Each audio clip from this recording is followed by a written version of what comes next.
이동의 뉴스 정면선고 2부 최강변기 시작하겠습니다. 오늘은 손수호 변호사, 장용진 기자 나왔습니다. 어서 오십시오. 안녕하십니까. 안녕하세요. 네, 손수호 변호사 오늘 네. 아침에 김어준 씨의 뉴스 공장 갔다 왔나요? 아, 네. 네, 우리 댓글에 그런 얘기 많네요. 아, 그래요? 네. 우리 패널들을 많이 데려다 쓰시는 것 같아요. 제가 그동안 섭외가 여러 차례 왔는데 한 번도 안 나왔어요. 그러다가 오늘 처음이자 마지막으로 한번 나왔습니다. 잘하셨습니다. 앞으로 우리 방송만 나오는 걸로 네. 하시고. 2년 전 11월 15일 포항에서 일어난 규모 5.4의 지진, 인근 지열발전소에 영향이 있었다는 발표가 나왔죠. 이 내용 네. 좀 간략하게 전해주시죠. 자, 이 2년 전 2017년 11월 15일에 경북 포항에서 발생한 이 규모 5.4의 지진 때문에 바로 그해 수능 시험이 연기되는 추위의 예. 사태가 벌어졌었죠. 예. 오늘 오전에 대한지질학회와 해외 지질 전문가가 참가하는 정부 합동조사단이 그간의 조사 결과 1년여간의 조사 결과를 발표했는데요. 당시 발생했던 진도 5.4의 포항 지진은 이 지열 발전소에서 이 땅 속에 그러니까 발전을 위해서 주입한 발전수, 고압의 발전수가 지진을 일으킬 수 있는 단층대를 자극해서 발생된 촉발 지진이다라고 발표를 했습니다. 그러니까 이 말은 지진 발생의 모든 원인이 이 지열 발전소의 발전수 때문만은 아니지만 이 지진을 일으킨 응력을 집중시키는 원인을 제공했다. 뭐 이런 의미로 보여집니다. 예. 저도 마찬가지고 두 분도 지진 전문가는 아니니까요. 지진 전문가를 잠깐 연결해 말씀 들어보고 계속 우리 얘기합시다. 세종대학교 지구환경과학부 정태웅 교수 연결하겠습니다. 교수님. 예, 안녕하십니까. 네, 안녕하십니까. 자, 지열 발전소가 원인이라고 발표했는데 일단 지열 발전이라는 게 구체적으로 어떻게 진행되는 원리죠? 예, 그러니까 땅 속이 뜨겁지 않습니까? 예. 예, 그가 깊은 땅 속에 이제 파가지고 포항 지역은 4km만 돼도 200도가 넘습니다. 4km 밑으로 내려가는 거예요? 예. 그래서 200도 정도면 물이 이제 증기가 되니까 증기가 돼서 팽창한 그 압력을 가지고 이제 발전기를 돌리면 발전이 되는 거죠. 그런데 이 지열 발전소가 원인이 돼서 지진이 일어났다. 어떻게 이해하면 됩니까? 그러니까 보통 지진은 자연 지진하고 인공 지진으로 나뉘는데요. 예. 보통 자연 지진은 판구조 운동에 의해서 지층의 약한 부분인 단층이 깨지면서 발생을 합니다. 예. 그런데 최근 인간 활동이 이제 급증하면서 뭐 광산이다, 뭐 거대 댐이다 이렇게 그 구조물이 생기면서 이제 그로 인한 이제 피해가 인공 지진이 이제 많이 생기는데요. 특히 예를 들면은 댐 같은 거는 인도에서 100m짜리 세우니까 6.3의 지진으로 200명이 희생되고 예. 그다음에 시베리아 같은 데서도 광산을 깊게 파고 하다 보니까 규모 6이 발생하고 예. 그다음에 그 미국 중부에 요새 셰일가스가 많이 나지 않습니까? 예. 그래서 물 주입을 많이 하다 보니까 규모 5.8이 발생을 하고 예. 이런 그 인간 활동과 이렇게 밀접한 인공지진이 곳곳에서 최근에 많이 발생하고 있습니다. 예, 그럼 이것도 인공지진의 일종이다? 예, 이제 요게 이제 촉발지진이다, 유발지진이다, 이렇게 명칭이 새로운 촉발지진이라는 게 생소한 단어가 나왔는데요. 이 유발지진은 방금 말씀했듯이 이 자연지진, 그러니까 조구조 활동의 일반적인 지진하고 달리 그 순전히 인간 활동으로 인한 것만 댐이라든가 광산이라든가 이런 걸로 한 게 유발 지진이고 이번 경우는 동일본 대지진이 났지 않습니까? 예. 이 동일본 대지진으로 경주 지진이 크게 났단 말이죠. 예. 즉 한반도 곳곳에 경주 지진뿐만 아니라 여러 군데에서 잘 나지 않았던 지진이 발생을 했습니다. 그래서 그런 응력이 동일본 지진으로 인한 응력이 한반도에 축적된 상황에서 이 응력이 잔뜩 모여 있는데 이 지열 발전의 물과 압력 이런 굴착 이런 것들이 작용을 촉진시켜서 트리거했다. 트리거 촉발했다. 그러니까 그 일반적으로 완전히 지열 발전에 의한 것보다는 그 자연 지진과 그 인간 활동이 이렇게 섞인 그런 지진으로 결론이 알겠습니다. 보고가 됐습니다. 예. 아까 교수님 미국 셰일가스 물주입 이야기 하셨는데 이번에도 그러면 지열 발전소에서 물 주입한 것이 단층에 유입됐다 이렇게 보면 됩니까? 예, 그 문제는 이제 그 셰일가스 뭐 이런 걸로 해가지고 물을 상당히 많이 주입을 했는데 예.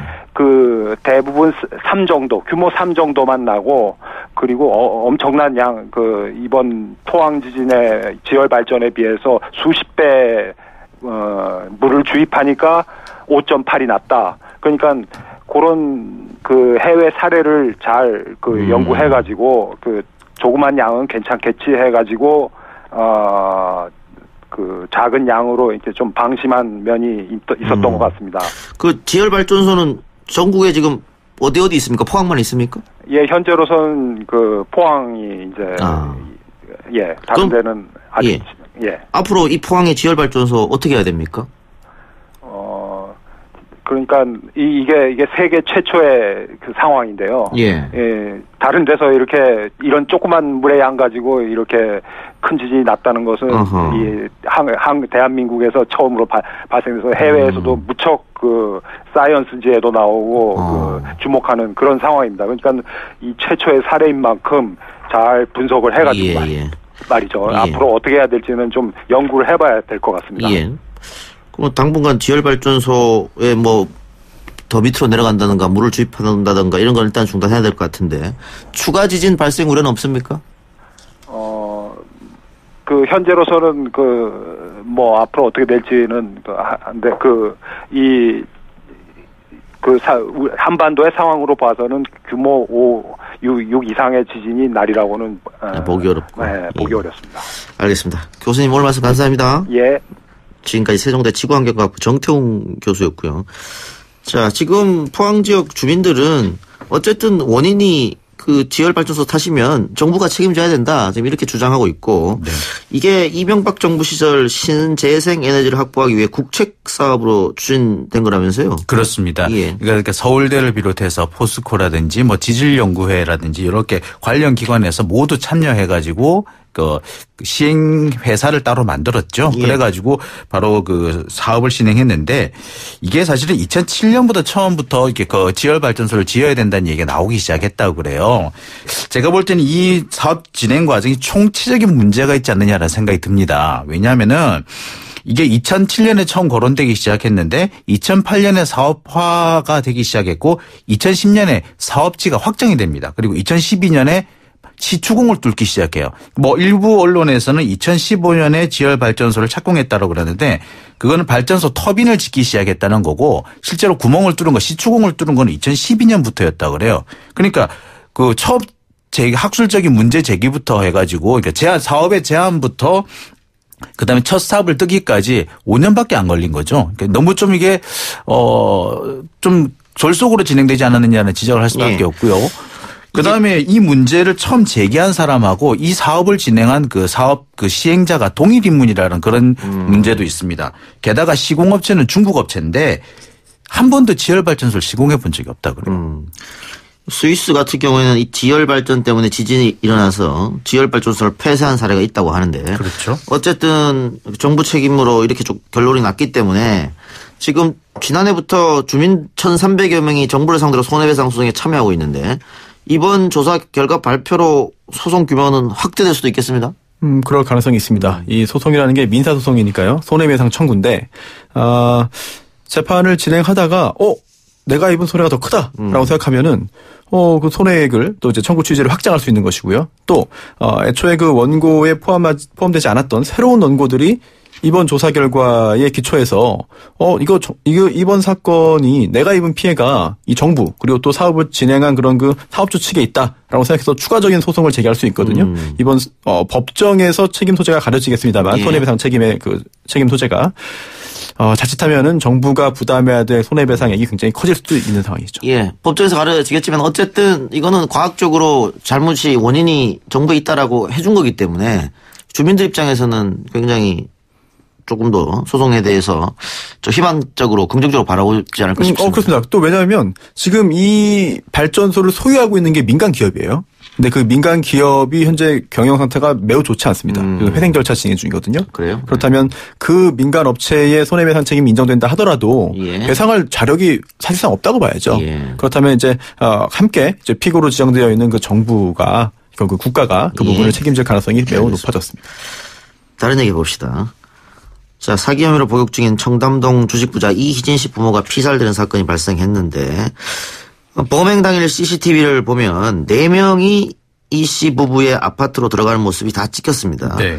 용의자는 4명인데 4명 중 1명만 체포되고 3명은 중국으로 도주했죠. 도주한 걸로 돼 있죠. 그런데 이게 사건 발생 다음 날 도주한 겁니까? 그 당일 도주한 겁니까? 당일 도주한 걸로 돼 있습니다. 그럼 굉장히 계획적이라고 보여지는데 예. 이 공범 3명과 이 체포된 김 씨하고는 어떤 관계일까요? 자, 일단 지금 김 씨의 진술, 그러니까 지금 현재로는 주범으로 되어 있는데 이 김 씨의 진술에 따르면은 인터넷을 통해서 경호원을 채용을 하려고 했고 바로 그 인터넷 공고를 통해서 채용한 일종의 고용관계였다라고 얘기를 합니다. 근데 지금까지 진행된 상황을 보면은 계획적으로 도주할 준비를 해놓고 이 사건에 개입을 한 것으로 볼 수 있는데 정황상 그전부터 알고 있는 관계가 아니겠느냐라는 그런 의심을 지울 수가 없습니다. 예. 그런데 체포된 피의자가 난 죽이지 않았다. 공범들이 죽였다. 그러면서 다른 공범은 중국으로 도주했는데 왜 이 사람만 남았을까? 네, 여러 가지 의문이 이해가 좀 안 되는 부분이 있어요. 네. 이제 주범 김 씨는 오늘 법원에 영장 실질 심사를 위해서 출석하는 도중에 기자들과 만나서 그렇게 주장했습니다. 나는 죽이지 않았다. 도주한 공범들이 죽였다라고 주장을 했는데요. 경찰 입장은 그렇습니다. 당초 김 씨는 이 채무, 그러니까 이 숨진 이 씨의 아버지로부터 받아야 될 돈이 2천만 원 있었는데 그 돈을 안 주는 바람에 범행 저질렀다라고 진술한 것으로 되어 있습니다. 근데 지금 많은 부분에서 의문이 제기되는 것이 김 씨만 한국에 유독 남은 것은 이유가 뭘까라는 얘기들이 많은데요. 이와 관련해서 어떤 분들 그런 말씀을 하세요. 이거는 대체로 보면은 진범을 숨기기 위한 것이거나 또는 범행을 은폐하기 위한 것이 아니겠느냐 뭐 이런 얘기를 하는데요. 또는 일부에서는 이게 수사에 혼선을 주기 위한 의도도 좀 포함되어 있는 것 같다. 이런 여러 가지 추측들이 나오고 있습니다. 손소 변호사. 네. 이 범행 동기가 네. 이 2천만 원. 네. 이 2천만 원 때문에 사람 둘을 그것도 다른 사람들과 함께 모의를 해서 이렇게 계획적으로 저질렀다. 범행 동기가 좀 석연찮은데요? 네, 조금 전에 구속이 됐죠. 네, 구속된 피의자. 발표가 됐습니다. 네, 이 구속된 피의자 스스로 밝힌 거예요. 2천만 원, 뭐 여러 가지 그 사정들이 있습니다만 결국 2천만 원 내가 주식 투자를 했는데 그걸 돌려받지 못해서 그것 때문에 범행을 저질렀다라고 하고 있는데요. 그게 사실이라 한다면 좀 이해되지 않는 부분이 있습니다. 네. 왜냐하면 그 2천만 원 때문에 그걸 돌려받기 위해서 살인을 했다? 그런 작업을 하기 위해서 그런 결과 얻기 위해서 여러 사람을 또 고용했어요. 그러니까요. 예. 또 창고 비용 등의 어떤 범행에 소요된 자금들이 있습니다. 예. 그렇다면은 이게 2천만 원 때문에 범행했다는 게 진실이 아닐 가능성이 있습니다. 그렇다면 그 2천만 원뿐만 아니라 추가적인 경제적인 동기가 있지 않겠느냐. 예. 그게 바로 뭐 자동차 판매 대금 그걸 미리 알고 범행한 거 아니냐라고 하는 의심을 할 수 있겠죠. 그러니까요. 이 범행을 시행한 25일이 둘째 아들이 부카티 스포츠카를 판 돈 중 5억을 현금으로 받은 날. 그날 그렇죠. 일어났기 때문에 그러면 알고 범행을 한 게 아니냐. 두 번째. 5억 원은 지금 어디 있을까? 네. 5억 원 사라졌다면서요. 그렇죠. 지금 현재 김 씨는 그렇게 주장을 하고 있습니다. 돈이 있는지 몰랐다라고 얘기를 하고 있고요. 그리고 5억 원의 행방에 관해서는 자기는 거기에 얼마나 많은 돈이 있는지도 모른다. 자기는 그중에서 1,800만 원만 가져갔고 나머지는 모두 공범이 가지고 있을 것이다. 라고 주장을 하고 있습니다. 근데 이 부분에 대해서 상당히 좀 의아한 부분이 많죠. 그게 아무리 수표라든지 것이 있다고 하더라도 돈 뭉치가 큰 가방에 있었을 것인데 5억 원 정도면. 근데 그 중에서 돈이 얼마나 들어있는지는 몰랐다. 그런데 그 중에서 1,800만 원만 가져갔다는 것은 좀 석연찮은 부분이 있습니다. 이 때문에 일부 범죄 전문가들 특히 경찰 일부에서는 나오는 얘기가 김 씨가 주범으로 지금 알려져 있지만 김 씨는 주범이 아니고 진짜 진범들은 따로 있지 않는가. 그리고 김 씨는 오히려 수사에 혼선을 준다든지 진범들을 위해서 지금 자기가 범행 어떤 혐의를 뒤집어 쓰고 있는 게 아니냐. 뭐 이런 얘기도 나오고 있어요. 지금 장 기자님 이야기한 대로 그 5억 관련해 가지고 이게 어디 있는지 여러 이야기들이 나오잖아요. 그런데 좀 상상력을 발휘해 보면 그 3명의 공범 결국은 그 공범들은 지금 이미 도주했습니다. 예. 그날 갔으니까 예. 이미 도주하기로 다 준비를 해놓은 거예요. 그런데 지금 이 구속된 그 피의자 김 씨가 정말 1,800만 원밖에 가지고 있지 않다면 나머지 금액은 이 3인이 이 3명이 가지고 간 거 아니냐. 이거를 분배를 받은 게 아니라 강탈? 네, 그 사이에서도 이거를 다 챙겨가지고 가버리고 일부만 아주 소액만 남겨놓은 거 아니냐 그런 짐작도 가능하겠고요. 그리고 아니면 그렇게 정말 배분을 했고 이 김 씨가 어딘가에 현찰을 은닉해놨다. 그런 가능성도 있거든요. 예. 경찰이 그런 부분도 다 지금 파고 있을 것 같습니다. 다각도로 살펴봐야겠죠. 그리고 이 차량 거래했을 때 관련된 인물도 한번 알아봐야 될 것 같아요. 이거 굉장히 중요한데요. 예. 경찰에서도 그런 얘기가 나왔어요. 언론 통해서. 지금 그 고액의 중고 자동차이기 때문에 이게 중간에 매매상이 있습니다. 예. 거래한 인물이 있죠. 그 거래에 관여된 그런 중개인 또 이게 팔린 거잖아요. 예. 산 사람이 있습니다. 그렇겠죠. 네, 그렇기 때문에 그 매수인 그쪽의 혐의도 반드시 확인을 해봐야 될 것 같아요. 그뿐만 아니라 관련된 이 주변에 있는 모든 사람을 다 한번 확인을 해봐야 도대체 어디서 이런 그 매매 정보가 흘러나갔고 또 그런 매매 정보에 의해서 범행의 대상과 장소와 시기를 결정한 거 아니냐 이런 의혹까지 해결될 수 있겠죠. 이 청담동 주식 부자로 알려진 이희진 씨. 그 이희진 씨에게 사기를 당한 사람이 200명이 넘고 피해액만 251억 정도. 최근 4억 정도를 잃은 피해자는 스스로 목숨을 끊기도 했는데 그런데 지금 검찰이 파악한 대로는 이희진 씨는 돈이 없다. 그렇죠.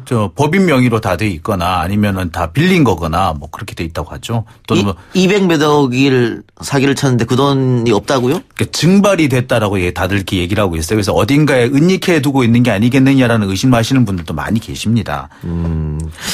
이해가 좀 안 되는데 그러면서 벌금 낼 돈이 없기 때문에 일당으로 1,800만 원 황제 노역. 네.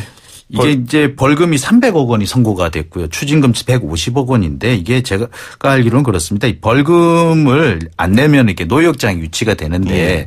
노역장에 유치를 할 때 이게 최대 기간이 최대 기간이 3년이거든요. 있으니까. 그러니까 예.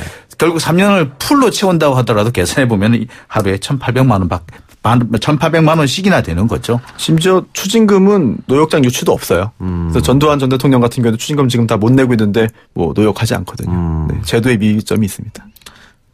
추징금이라고 하는 것은 정말 이 사람이 딱 사기를 쳐서 실제로 이익을 본 돈이라고 볼 수도 있을 것 보시면 될 것 같아요. 그럼 최소한 그 돈은 있어야 되는 거 아닙니까? 그러니까 그게 그렇지 않은 경우가 굉장히 많아요. 왜냐하면 이게 범죄로 인해서 얻은 범죄 수익이나 또는 범죄에 제공된 것이나 아니면 그 범죄에 관여된 것들은 이제 몰수가 원칙인데요. 이제 금전 현금 같은 경우에는 그 돈을 몰수할 수 없기 때문에 추징을 하는 건데요. 그렇게 해서 범죄 수익뿐 아니라 범죄에 관여된 부분까지 다 몰수와 추징 대상이기 때문에 실제로 가지고 있지 않은 경우가 굉장히 많고요. 또 설령 한때 손에 쥐었다 하더라도 그걸 소비해버렸거나 아니면 은닉했다면 그 부분은 또 실질적으로 추징이 이루어지지 못할 가능성이 생기는 거죠. 어쨌든 지금 이희진 씨는 부모님 장례 때문에 잠깐 나온 상황이죠. 네, 구속집행 정지된 상태인데 내일까지죠? 내일까지로 알고 있습니다. 22일까지 있는 밖에 나와 있을 수 있고요. 지금 경찰관한테 동행을 하고 있는 것으로 알려져 있습니다. 그리고 지금 피의자 김 씨가 아침에 영장실심사 받으러 가면서도 억울하다 그랬잖아요. 예. 그리고 또 이제 재판 과정에서도 공범들이 죽였다 뭐 이렇게 말을 했는데 이 부분이 법적으로 그렇게 큰 의미는 없습니다. 왜냐하면 여러 가지 가능성을 좀 볼 수 있는데 애초에 강도 또는 절도만 모의했다 하기로 했는데 그 3명의 그 조선족 동포가 그들끼리 모의해가지고 갑자기 살인을 했다 하더라도 충분히 짐작을 할 수 있었던 거예요. 예. 그렇다면 이렇게 짐작할 수 있었을 경우에는 미리 이탈했어야 되는데 미리 이탈하지 않고 현장에 있었다면 그 결과인 그런 그 강도 살인까지도 책임을 진다는 판례가 있기 때문에 뭐 법적으로 죄명이 바뀔 것 같지는 않고요. 다만 직접 내가 살해한 것도 아니다. 살해한 거 아니고 나는 그거는 몰랐다. 내 의지가 아니었다라고 주장을 하면서 일부 형이 좀 감경되기를 원하겠습니다만 예. 그렇게 큰 영향을 주지 않을 것 같습니다. 알겠습니다. 어쨌든 드러난 공범들의 수사도 계속 이어져야 하겠죠. 오늘 두 분 말씀 감사합니다. 감사합니다. 네, 감사합니다.